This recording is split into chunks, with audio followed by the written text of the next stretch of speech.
பாசம் என்பதா வேஷம் என்பதா காலம் செய்த கோலம்?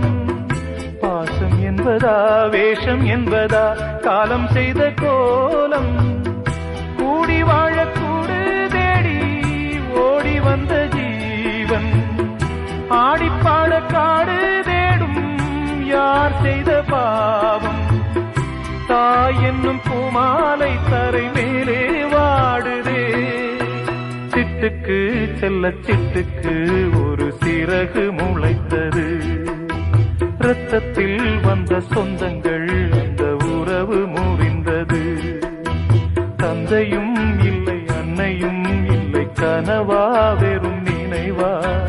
நெஞ்சிலே வரும் பந்தமே தொடர் கதையா சிறு கதையா? சிட்டுக்கு செல்ல சிட்டுக்கு ஒரு சிறகு முளைத்தது.